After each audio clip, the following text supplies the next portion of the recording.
السلام علیکم اسٹوڈنٹس، آج سے ہم civic second year chapter number 2 کا آغاز کریں گے۔ اس کا عنوان ہے آئینی ارتقاء 1947 تا 1973۔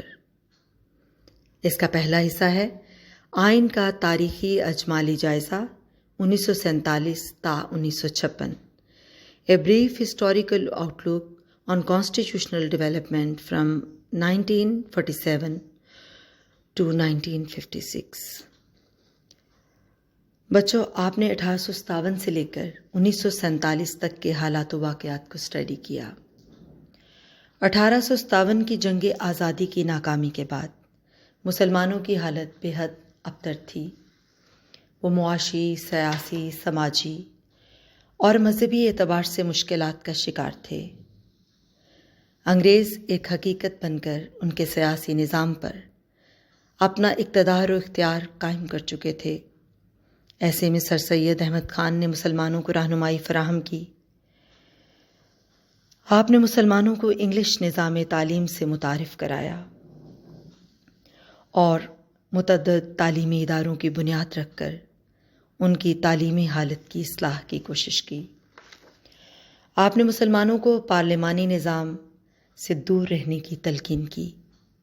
آپ نے مسلمانوں کے لیے جداگانہ طرز انتخاب اور کوٹا سسٹم کو پسند کیا۔ آپ نے مسلمانوں کو انڈین نیشنل کانگریس سے دور رہنے کے لیے کہا۔ آپ کا مقصد یہ تھا کہ مسلمان اپنے جداگانہ قومی تشخص کو پہچان لیں۔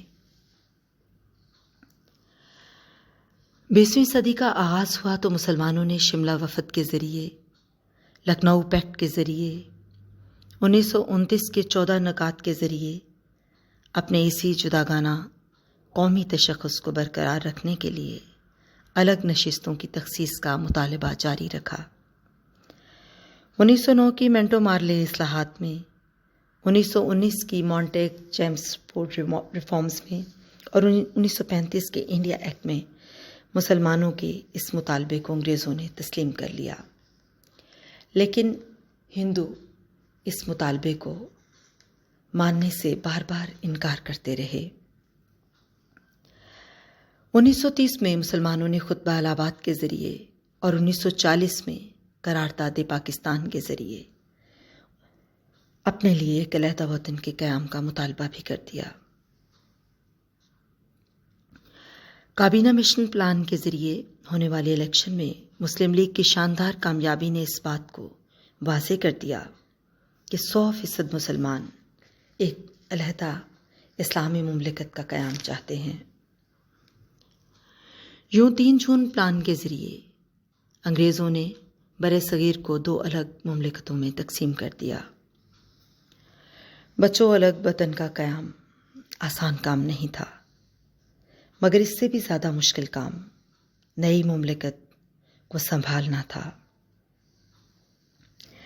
تخلیق پاکستان یقیناً جنوبی ایشیا کے مسلمانوں کے لیے اللہ تعالیٰ کی ایک نعمت تھی۔ یہ سر سید احمد خان سے لے کر قائد اعظم کی کوششوں کا نتیجہ تھا۔ خصوصاً قائد اعظم کی مدبرانہ بصیرت نے تخلیق پاکستان کی راہ ہموار کر دی۔ امریکی صدر ٹرومین نے قائد اعظم کے اسی حوالے سے کردار کو بہت خوبصورت انداز میں بیان کیا۔ انہوں نے کہا کہ مملکت پاکستان کا معمار دنیا کی سب سے بڑی اسلامی ریاست کا باپ ہے۔ مجھے یقین ہے کہ مسٹر جناح کی غیر معمولی قیادت پاکستان اور اس کے باشندوں کے لیے مشعل راہ ثابت ہوگی۔ بچوں، جیسا کہ آپ کو علم ہے کہ پاکستان کے وجود میں آنے کے بعد سب سے اہم کام آئین سازی ہی تھا۔ قائد اعظم نے بار بار کانسٹیٹیوئنٹ اسمبلی کو اس بات کی طرف متوجہ کیا۔ آئین ہماری بنیادی دستاویز ہے جس کی مدد سے ملک کے بنیادی اصولوں کو طے کر لیا جاتا ہے، اور انہی اصولوں کی بنیاد پر مملکت کا نظام چلایا جاتا ہے۔ قائد اعظم محمد علی جناح کو اس بات کا پورا احساس تھا کہ نئے آئین کی تشکیل بے حد ضروری ہے، مگر چونکہ نئی مملکت کو متعدد مسائل کا سامنا تھا، اس لیے وقتی ضرورت کو پورا کرنے کے لیے 1935 کے انڈیا ایکٹ کو چند ترامیم کے ساتھ عبوری آئین کے طور پر اختیار کر لیا گیا، جس کے تحت تاج برطانیہ کی آئینی حیثیت برقرار رہی۔ تاج برطانیہ کے تحت ہی گورنر جنرل کا تقرر ہوا اور اسی آئین کے تحت ملک میں وفاقی نظام حکومت کو رائج کر دیا گیا، یعنی مرکز اور صوبوں میں اختیارات کو اس طرح سے تقسیم کر دیا گیا کہ مرکز کی حیثیت صوبوں کی نسبت مضبوط تھی، مگر صوبے بھی بااختیار تھے۔ 1935 کی انڈیا ایکٹ کے تحت گورنر جنرل کے اختیارات کو محدود کر دیا گیا اور وزیر اعظم کی طاقت میں اضافہ کر دیا گیا۔ بچوں، 1935 کا انڈیا ایکٹ وقتی ضرورت کے تحت رائج کیا گیا تھا، مگر ہماری بدقسمتی کہ پاکستان کی پہلی دستور ساز اسمبلی آئین بنانے سے قاصر رہی۔ اگرچہ کہ آئین سازی کے سلسلہ میں بعض سنجیدہ کوششیں ضرور کی گئیں، مگر نئی مملکت اپنے داخلی مسائل کا شکار تھی۔ پاکستان کے صوبوں میں آبادی اور علاقے کے لحاظ سے بہت زیادہ فرق تھا، ثقافتوں کا اختلاف، لسانی تفرقات، غربت، پسماندگی، مہاجرین کی آبادکاری کا مسئلہ اور مختلف مسائل درپیش تھے۔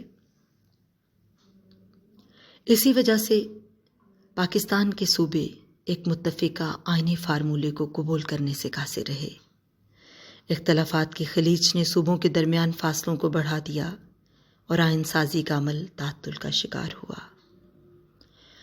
بچوں، اب اگلے لیکچر میں آئین سازی کی عملی کاوشوں کا ذکر کریں گے اور ساتھ اس بات کا تجزیہ بھی کریں گے کہ آخر وہ کون سی وجوہات تھیں جن کی وجہ سے 1947 سے لے کر 1956 تک پاکستان 1935 کے انڈیا ایکٹ کے مطابق ہی چلتا رہا اور اپنا نیا آئین بنانے سے قاصر رہا۔